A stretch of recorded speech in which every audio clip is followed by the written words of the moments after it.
Vozes do Planeta, com Paulina Chamorro.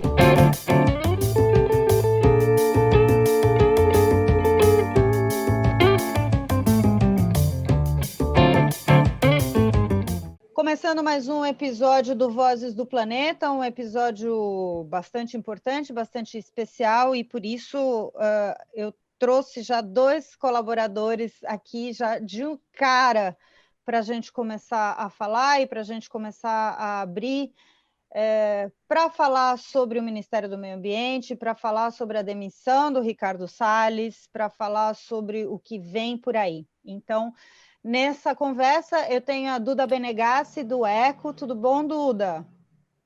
Tudo bom, Paulina? Um prazer estar aqui. Muito obrigada por ter topado falar aqui hoje, fazer esse especial. E também o Cláudio Ângelo, do Mundo Real, do Espaço Mundo Real, do Observatório do Clima, também nosso colaborador aí desde os primórdios do podcast. Tudo bem, Cláudio? Salve, chefe. Tudo bem, um pouquinho menos ruim agora, né? Mas já a gente vai começar a voltar a achar tudo ruim de novo. Pode ficar tranquilo. Exato. Bom, vamos começar nessas perspectivas, Cláudia. Eu queria começar com você. O ECO também, a Duda preparou, a Duda junto com a Dani prepararam um especial que saiu na última quinta-feira. Mas eu queria começar contigo, Cláudio, porque eu estava ouvindo aí dos últimos 2 anos e meio, né, de podcast para tentar lembrar e fazer os pontos altos, e chegava justamente na parte dos seus comentários, do seu resumo, do que você trazia, invariavelmente, acho que com exceção de um por mês, mas quase todos eram de alguma grande desastre acontecendo com o nome Ricardo Salles. Então, eu queria trazer de maneira mais geral e mais pontual, talvez, o que você destacaria para a gente desses 2 anos e meio ou 30 meses do Ricardo Salles à frente aí do Ministério do Meio Ambiente? Acho que eu nunca fui tão fiel a um homem quanto eu fui a esse sujeito, né? Do tanto de vezes que ele apareceu aqui nos nossos comentários. Eu não vou citar o nome, eu acho que a gente precisa fazer esse exercício agora, né? O Hélio Gaspari dizia do diabo que se você chamar, ele aparece, né? Se chamar, atrai. Então, eu não vou mais citar o nome dessa pessoa, estou aqui fazendo um esforço para não citar o nome dessa pessoa, mas, assim, Paulina, em resumo, foi uma pessoa que executou de maneira extremamente competente um projeto de país, um projeto de governo, projeto do governo eleito por 58 milhões de votos em 2018, foi destruir a governança ambiental brasileira e fazer o máximo possível para que tudo aquilo que a gente conquistou desde 1981, quando a Política Nacional do Meio Ambiente foi aprovada, e mais especificamente desde 1988, quando, de uma forma absolutamente inédita na história do país, o meio ambiente e outros temas de cidadania aparecem de forma muito presente na Constituição, o grande objetivo desse governo, quem quer que ocupe o Ministério do Meio Ambiente, é destruir as conquistas da Constituição de 1988. Nós temos no poder os derrotados de 1988 e o ministro do Meio Ambiente, que felizmente nos deixou. Eu espero realmente que ele tenha seu passaporte cassado muito em breve e que ele seja preso muito em breve.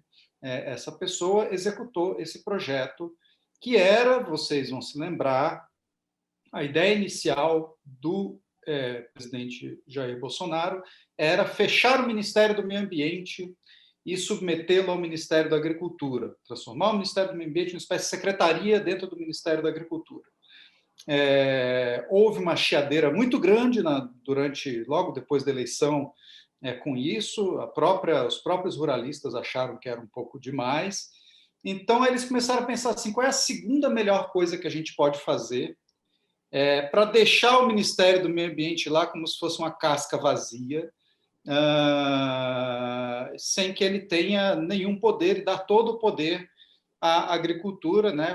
Como o presidente gosta de falar, fazer o casamento perfeito entre meio ambiente e agricultura, no qual, evidentemente, a agricultura fica por cima, né?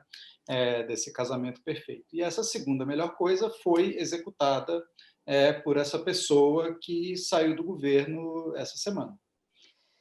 Exatamente, bem lembrado. E seguindo essa cronologia, Duda, vocês escreveram, né, junto com a Daniele Bragança, no Eco, os 30 meses à frente do Ministério do Meio Ambiente, de Ricardo Salles à frente do Ministério do Meio Ambiente, e aí seguindo, né, essa cronologia que o Cláudio abriu, vocês colocaram que logo, né, no primeiro mês, teve a suspensão por 90 dias de todos os contratos e parcerias com ONGs, e depois pontuando o Fundo Amazônia. Eu queria que você falasse um pouco dessas duas coisas, e o Cláudio também depois colocando que o Fundo Amazônia é algo realmente muito emblemático de tudo isso, né?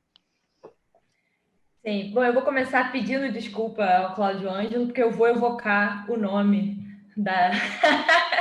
Então, de fato, né, o Ricardo Salles, nesse sentido, ele reforça, isso, ele é uma peça que reforça o discurso e o plano de governo. Então, essa própria questão com as ONGs é uma coisa que está presente no discurso do Bolsonaro desde a campanha.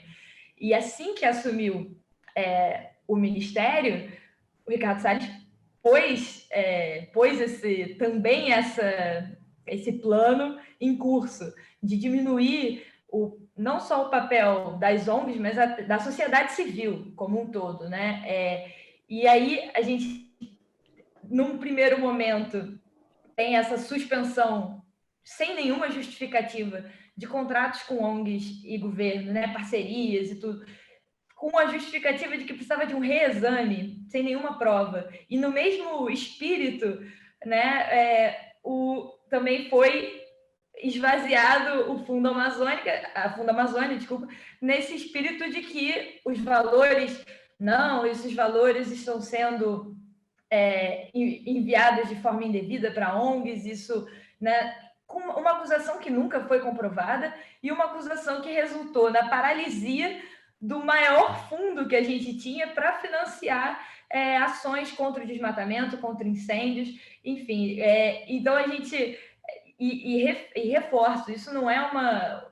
o Ricardo Salles foi o peão que pôs em prática uma vontade que era um plano de governo, né? Tanto que agora a gente vamos ver, né, como isso irá se desdobrar sob a gestão de Joaquim Leite, que assumiu no lugar do Ricardo Salles, mas, a princípio, eu não vejo uma perspectiva de mudança, porque o plano do governo, né? E o plano do governo que tem umas esquizofrenias, porque ao mesmo tempo que você paralisa o Fundo Amazônia, que tem como principais doadores a Noruega e a Alemanha, você quer bater na porta dos Estados Unidos para pedir dinheiro para parar o desmatamento.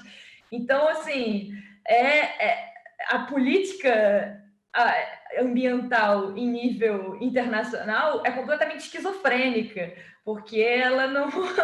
Né, diz que precisa de dinheiro dos países desenvolvidos para parar o desmatamento, mas fecha e senta em cima de 2,9 bilhões, né, por causa de...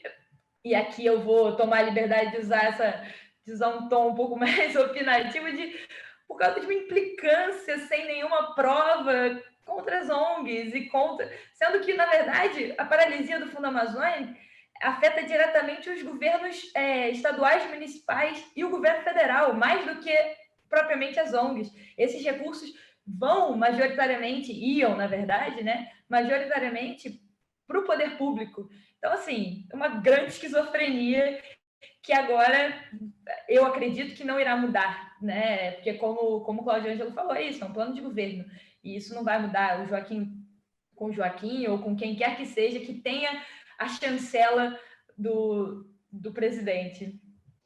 Obrigada, Duda. Importante lembrar aqui, só complementando, Paulina, te interrompendo um pouco, 60% dos recursos do Fundo Amazônia vão para o poder público, 60%. Estado, município, governo federal, uma coisa que não deveria ser objeto do Fundo Amazônia, mas e ainda bem que porque ajudou a salvar a fiscalização do IBAMA, que é justamente o dinheiro para bancar a fiscalização do IBAMA, né, os programas Profisc, são bancados desde 2016 ou 2017 com dinheiro do Fundo Amazônia.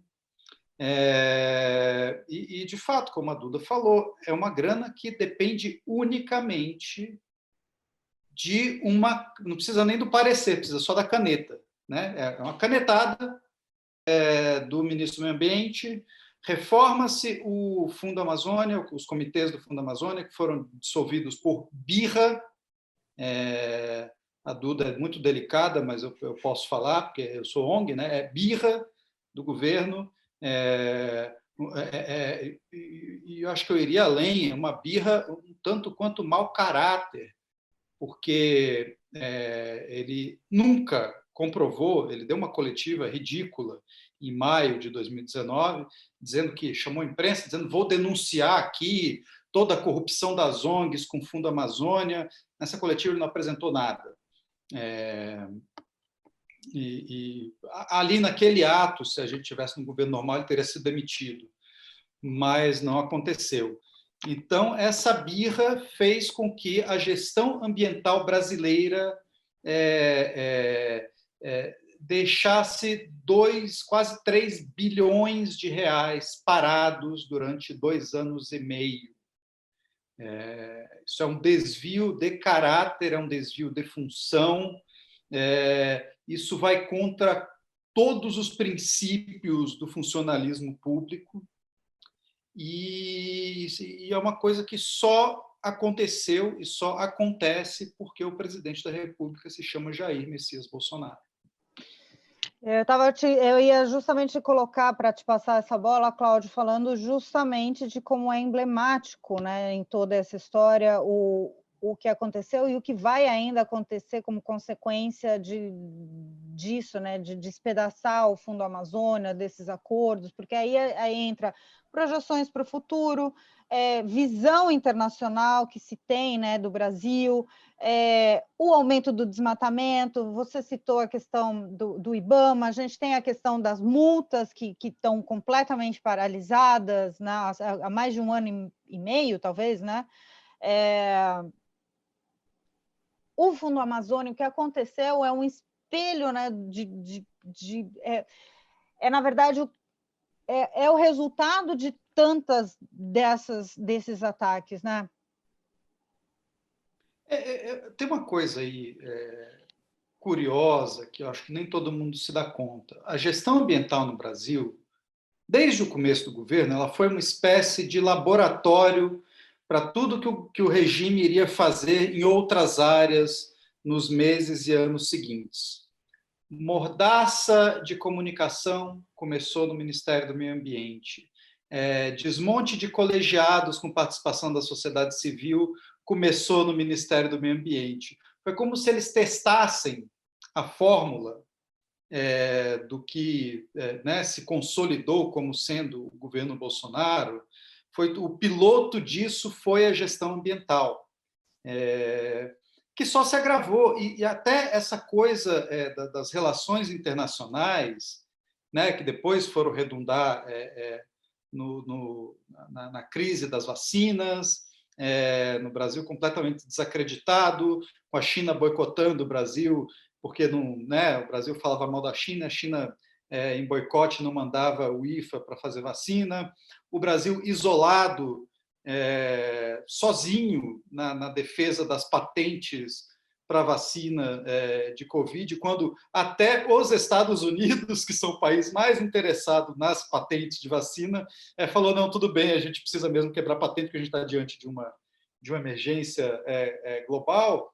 Isso tudo começou nessa gestão do meio ambiente, esse isolamento brasileiro.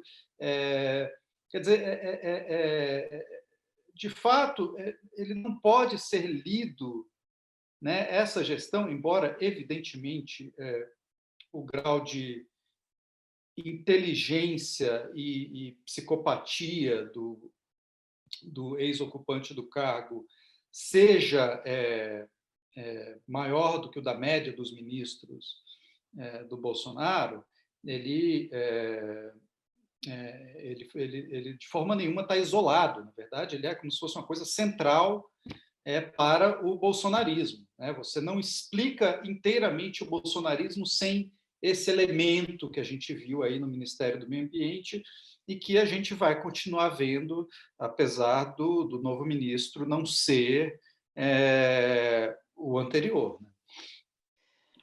Tá fazendo.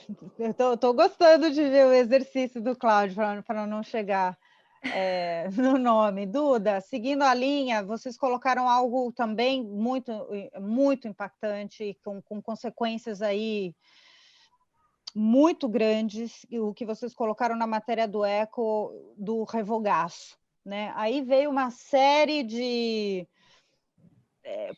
E aí tem também a questão dele ter alcunhado, infelizmente, para o nosso vocabulário, passar a boiada, né? Então, teve esse revogaço. Eu queria que você citasse aí alguns que vocês trazem nessa reportagem. O Ricardo Salles ficou eternizado, né, por essa reunião interministerial, por essa frase, que explicitou o que de fato ele fez nos seus 2 anos e meio, que foi apostar nas normas infralegais que ele, enquanto ministro, conseguia fazer para alterar normas, funcionamentos, tanto dentro do Ministério quanto do ICMBio, do IBAMA, com relação aos colegiados.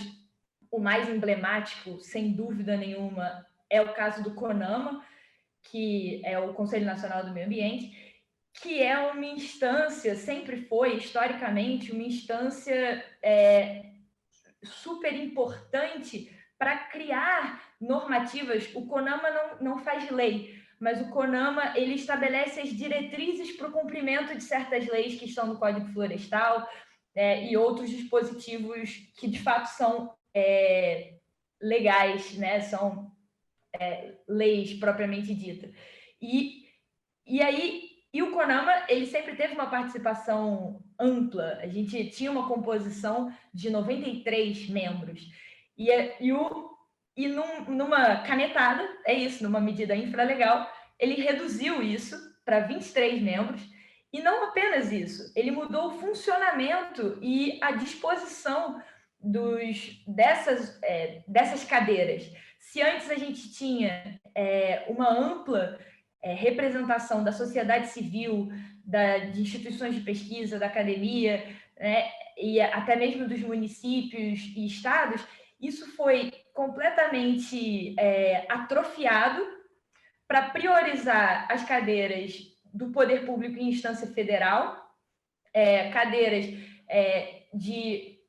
cadeiras com uma relação muito íntima com as pautas que o governo queria pautar e mudar com relação ao CONAMA. Então, assim, foram outros comitês e conselhos, né? Eu estou citando o caso do CONAMA porque eu acho que ele é o mais emblemático, e que resultou, por exemplo, numa... que já foi suspensa pelo Supremo Tribunal Federal, mas que resultou numa mudança sobre o entendimento de áreas de preservação permanente, porque é uma coisa que está estabelecida no Código Florestal, beleza, é lei. Para mudar essa lei, você teria que fazer todo um passeio pelo legislativo, não é um ministro que vai mudar. Mas a partir do momento que uma norma do CONAMA estabelece quais são as diretrizes para uma APP, porque isso não está no Código Florestal. O Código Florestal diz que precisamos preservar margens de rio, mata ciliar, cume de montanha, área de nascente, mas as diretrizes estão na norma do CONAMA, que sempre foi esse braço normativo. E aí você chega numa reunião do CONAMA, onde você tem 23 cadeiras, praticamente a maioria controlada pelo governo federal, e você consegue passar uma norma que revoga essas normas que diziam respeito a esses parâmetros de APP. Então, desesperador, aliás, assistir essa... Foi desesperador assistir. E aí você esvazia a proteção de manguezais, de restingas, de mata ciliar, de nascente. E isso é uma... E aí você vê a complexidade legal, porque isso foi uma canetada, uma votação, um colegiado esvaziado por uma canetada, faz um colegiado cosmético, onde você não tem verdadeiramente uma participação democrática e passa e revoga uma norma também com uma votação, vazia, e consegue esvaziar um instrumento de proteção ambiental. Graças às boas deusas, o Supremo ainda funciona como uma força reativa a alguns desses retrocessos que foram pautados aí ao longo desses 30 meses. Então, já foi suspensa, foi considerado inconstitucional, na verdade não é inconstitucional, mas, enfim, foi suspensa a reunião do CONAMA, enfim, todos os efeitos dessa votação, enfim. Então, a própria mudança que foi feita no CONAMA está tramitando também a inconstitucionalidade dessa mudança. Mas, enfim, isso exemplifica muito, o caso do CONAMA exemplifica muito os objetivos que foram perseguidos com muito afinco e muito bem sucedido, né? Há de se dizer, pelo Ricardo Salles, de você esvaziar toda a participação democrática e esvaziar a participação da academia, da ciência. Esse é um governo extremamente negacionista. Então, aonde a ciência podia ser cortada fora, ela foi cortada fora, né? E isso é muito... esse legado negacionista, acho que o Cláudio pode até complementar melhor, eu acho que isso vai ser uma dura luta para os próximos anos, para você poder mostrar, ser as pessoas, né, da importância da ciência, para você conseguir, de fato, combater esse espírito negacionista que está no governo, é verdade, mas está também nas pessoas, e muitas das pessoas que elegeram e que apoiam esse governo ainda, apesar de tudo. Então, assim, é bem como o Cláudio falou, isso foi um laboratório, porque isso está acontecendo, o que aconteceu na esfera ambiental aconteceu no governo como um todo, em diversas outras esferas. Exato. O Cláudio, trazendo agora, então, enfim, dos últimos 2 anos para cá, os índices e os números, né, de desmatamento só aumentando, mas aumentando de uma maneira muito rápida, muito rápida. A gente teve incêndio no Pantanal, teve o desastre do óleo no litoral, também brasileiro, a gente teve Brumadinho, a gente teve muitas coisas acontecendo, né? Mas acho que a questão do desmatamento, aí trazendo de novo para a visão também de futuro que a gente tem, se é que a gente tem futuro,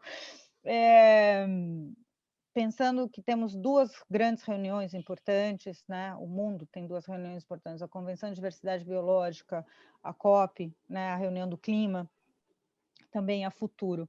Como olhar para esses próximos meses, Cláudio? Bom, tem que separar essa questão em várias coisas aí. Eu acho que assim, Paulina, nada representa melhor o fato de que o Ministério do Meio Ambiente, nos últimos 2 anos e meio, foi apenas um lugar onde lobbies privados entram para resolver entraves ambientais, né, para desregulamentar coisas que, em nome dos direitos coletivos e difusos, a regulação ambiental existe para proteger.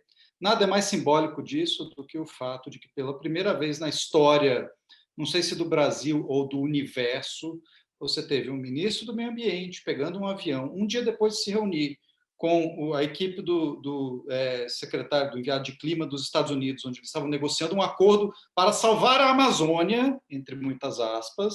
Esse cara me pega um avião e vai para o Pará interferir numa investigação da Polícia Federal que apreendeu madeira. Se isso não é advocacia administrativa, eu não posso dizer que é advocacia administrativa porque o jurídico não vai deixar, mas se isso não é advocacia administrativa, tem uma tremenda cara de advocacia administrativa, as investigações dirão se é ou não é, mas o fato é de que lobbies privados sempre tiveram uma presença muito grande dentro do Ministério do Meio Ambiente nesses últimos 30 meses, atentando contra a própria finalidade da pasta. Por isso a gente dizia que o ministro do Meio Ambiente atuava o tempo todo em desvio de finalidade. Estava lá para isso. Os índices de desmatamento são a face mais visível desse modo de operação. A gente teve uma alta de desmatamento não lembro de quanto foi, 34%? Não, 34% foi o DT? Não, foi o PRODES. Foi 34% em 2020. A gente foi a maior alta neste século, percentual. A gente teve uma alta de mais 9% em cima dos 34%, 8%, 9%, né? Porque no consolidado ela caiu um pouquinho. Desculpa, os 34% foram em 2019, que pegou o período de expectativa com a eleição do Bolsonaro, onde o pessoal meteu o trator em tudo lá na Amazônia, no último semestre de 2018 e no começo de 2019. Aí teve, de fato, o Bolsonaro no poder, no ano de 2019, realizando, de fato, os desejos daquela turma toda de criminosos ambientais, de que a gente ia... de que não ia ter controle nenhum. Então, teve aquela explosão no segundo semestre, julho, agosto, setembro, que levou a mais uma alta em 2020 em cima da alta de 2019. E neste ano, a gente não sabe, não tem como dizer ainda, falta 1 mês e meio, mais ou menos, para fechar a série de medição de desmatamento, mas nós podemos ter, não está descartado ainda, mas podemos ter pela primeira vez, desde que o INPE começou a fazer as medições de desmatamento em 88, o desmatamento na Amazônia subindo pelo 4º ano consecutivo. Isso nunca aconteceu no período do PRODES, que é o sistema do INPE que mede o desmatamento, não porque depois de 3 anos o governo resolvia tomar providência, mas a própria dinâmica interna do desmatamento, mesmo nos anos do governo Fernando Henrique, onde o controle foi mais frágil, essa dinâmica do desmatamento ela se encarregava de sobe, sobe, sobe, cai um pouquinho, continua subindo, cai um pouquinho, e ia naquela oscilação, até que no primeiro governo Lula, ela começa a cair consistentemente. Depois da aprovação do Código Florestal, em 2012, ele vai subindo, entra numa tendência de alta, sobe um pouquinho, cai um pouquinho, mas a tendência passa a ser de alta, e ela pula de patamar com o Bolsonaro. É uma elevação se não me engano, da ordem de 45% em relação à média dos anos anteriores ao Bolsonaro. Neste ano, talvez a gente tenha uma queda em relação ao ano passado, que foi super alto, mas eu não descarto, neste momento em que a gente está gravando isso, final de junho, eu não descarto um desmatamento da ordem de 10 mil quilômetros quadrados de novo, ou talvez, quem sabe, até uma outra alta na devastação, que seria absolutamente inédito. Hoje não tem ninguém tomando conta da lojinha na Amazônia. Você não tem o IBAMA atuando, você não tem o Exército atuando, você tem alguns estados tentando fazer alguma coisa, mas o poder dos estados é limitado, e tem estados como em Rondônia que estão dando a sinalização inversa, do governador recentemente desafetou 2 unidades de conservação para dar terra a grileiros, foi isso que ele fez. Então, assim, a dinâmica do desmatamento da Amazônia em 2021 será determinada pelo que os criminosos ambientais quiserem. Como é que a gente chega na Conferência do Clima de Glasgow, em novembro, se é que ela vai acontecer por conta da pandemia? Não está descartado também que a COP possa ser adiada. Mas o Brasil chega do jeito que a gente sabe que a gente ouve diplomatas estrangeiros falando do Brasil e que a gente vê a imprensa internacional falando do Brasil. O Brasil é um risco climático global. A revista Rolling Stone chamou o Jair Bolsonaro de negacionista mais perigoso do planeta, e é isso que ele é hoje, porque o descontrole do desmatamento na Amazônia, o descontrole das emissões em geral no Brasil, vamos lembrar que não é só a Amazônia, o nosso Congresso acabou de aprovar a medida provisória de privatização da Eletrobras, que obriga a contratar térmicas a gás e eleva as emissões do setor elétrico. Então, o Brasil está completamente, e agora sem Trump nos Estados Unidos, a gente chega numa situação muito delicada de descrédito, isolamento e talvez uma carinha fresca na frente da delegação brasileira, que é a do novo ministro, que ainda não é tóxico para os interlocutores internacionais do Brasil, porque o outro, quando ele chegava numa reunião, o pessoal, ele saía da reunião, o pessoal começava a olhar os bolsos para ver se a carteira estava no lugar ainda. Talvez isso não se repita, e se ele for esperto, ele vai usar esse frescor a favor dele, mas, de novo, a favor desse governo não significa ser a favor do país. Boa, Cláudio, obrigada. Duda, já indo para os nossos encerramentos, né? Lembrando, você que está nos ouvindo, esse é um episódio que a gente está fazendo na semana que Ricardo Salles pede demissão do Ministério do Meio Ambiente, é um balanço. Na verdade, é um pouco do que vem acontecendo com alguns episódios do Vozes do Planeta. Ele está ficando como um registro de época, né? Registro do que a gente está vivendo. Se vocês quiserem, tiverem essa curiosidade, basta entrar em qualquer um episódio de final de 2018 até agora. O Cláudio trazendo pontualmente, é uma escalada, me deu um desespero, Cláudio, de ouvir a gente cada vez falando, não pode ficar pior, né? E a gente ainda falando, disso não vai ficar pior, e cada episódio ficando pior. Cada episódio ficando pior. Duda, eu queria fazer, então, vamos indo para o encerramento, o que vocês acham, o que vocês colocam, né? O que vocês acham não, mas como é que vocês observam aí essa novo ocupante do cargo do Ministério do Meio Ambiente e os próximos meses, né? Com a mesma pergunta que eu fiz agora para o Cláudio, em vista aí de 2 grandes reuniões internacionais. Acho que é importante ressaltar que, por mais tóxico e internacionalmente contestado que Ricardo Salles fosse, inclusive atualmente investigado, né, por crimes de contrabando, de facilitação de contrabando de madeira, advocacia administrativa, enfim. Apesar de tudo isso, Bolsonaro nunca deixou de apoiar Ricardo Salles. Nunca. Na véspera do dia que Salles pediu demissão, ele não foi exonerado, ele pediu demissão, foi a pedido, deu um discurso onde exaltava o ex-ministro como o casamento perfeito entre o meio ambiente e a agricultura, enfim. Isso, eu acho que quando a gente olha para isso, a gente tem que olhar para isso como o termômetro, porque ele é o chefe da casa, né? Se o Joaquim Leite, que é membro aí da Sociedade Rural Brasileira, então ele tem um perfil já alinhado, né, com os interesses, com a visão ruralista, ele já tem esse perfil, né?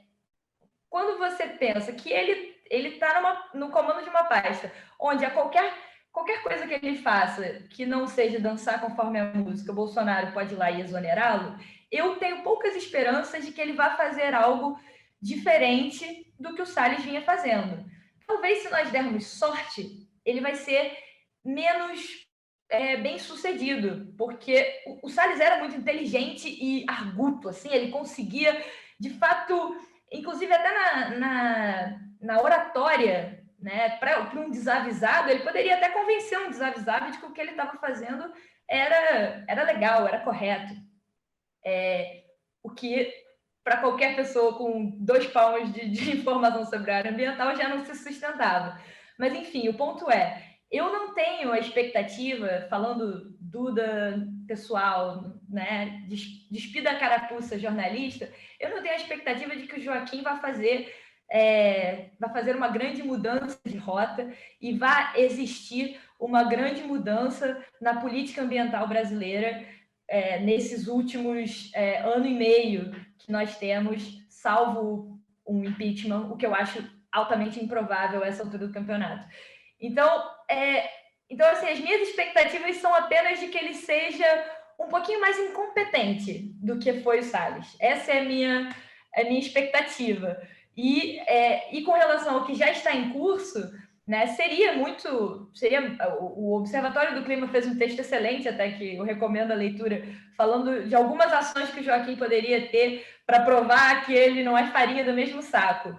Se ele toma uma daquelas, se ele fizer alguma daquelas medidas, eu já vou ficar gratamente surpresa, né? Como o Fundo da Amazônia, que a gente comentou, a restituição do CONAMA, todo o desemparelhamento dos órgãos ambientais, mas eu não vejo isso como uma agenda verdadeira do Bolsonaro, apesar dele ter ido lindamente no evento lá a prévia, né, lá nos Estados Unidos, para discursar que iríamos diminuir o desmatamento, blá, temos até, enfim, o plano feito pelo Mourão para reduzir o desmatamento, né, que, na verdade, termina o mandato de Bolsonaro com um desmatamento ainda superior do que quando ele assumiu, enfim.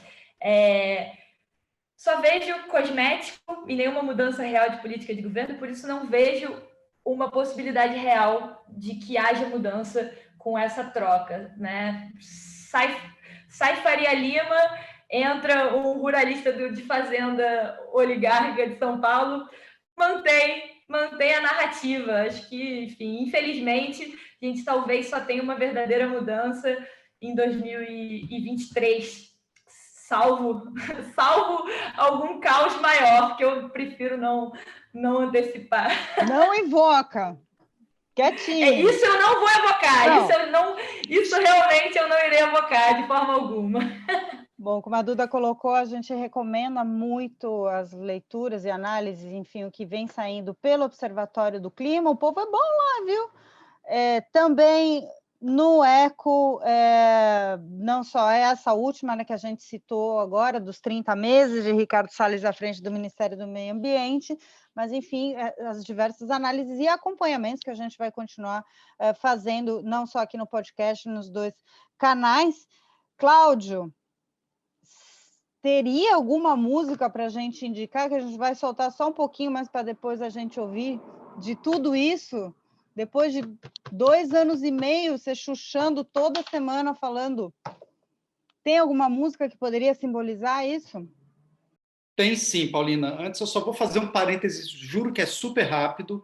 A gente está naquele... o Brasil está repetindo eternamente a cena final do Tropa de Elite 2, né? E agora, no meio ambiente, o inimigo é outro. A gente tem as boiadas infralegais, passaram quase todas, e agora o videogame, né, como diz o pessoal do Medo e Delírio em Brasília, essa bad trip escrota em que a gente se meteu, entrou na segunda fase de boiadas legais, lideradas pelo senhor Arthur Lira, presidente da Câmara. Essa é a fase mais perigosa, de fato, é onde a gente pode ter mudanças permanentes, irreversíveis, porque canetada do anterior, o novo ministro, se quisesse, poderia desfazer. Mudança de legislação com 300 e tantos ruralistas mandando e desmandando no Congresso não vai acontecer. O som que eu queria deixar aqui é um do The Who, que chama We Won't Get Fooled Again, né? Nós não vamos ser enganados de novo. E eu gosto dessa música por causa do último verso, que eles falam assim, meet the new boss, same as the old boss, né? Conheça aqui o novo chefe que é igual ao chefe anterior. E é isso. Sensacional. Então, vamos ouvir só um trechinho, que é o que a gente pode colocar, mas a gente vai deixar aqui no descritivo deste episódio do podcast para você ouvir esse som completo do The Who, escolhido pelo Cláudio Ângelo, como é um clássico há 5 anos, para encerrar o episódio aqui. Eu queria agradecer muito a Duda Menegassi, do Eco, hoje, por essa participação. Obrigada, Duda. Obrigada, Paulina. Obrigada, Cláudio. Foi um prazer fazer parte aí desse bate-papo. E dedos cruzados, mas, ao mesmo tempo, realmente... O chefe é igualzinho ao outro, então seguimos, que é o que melhor que a gente faz. Na luta e na resistência. Cláudio Ângelo, muito obrigada por essa participação hoje aqui. Valeu, vocês duas. Beijo para vocês. Vozes do Planeta, com Paulina Chamorro.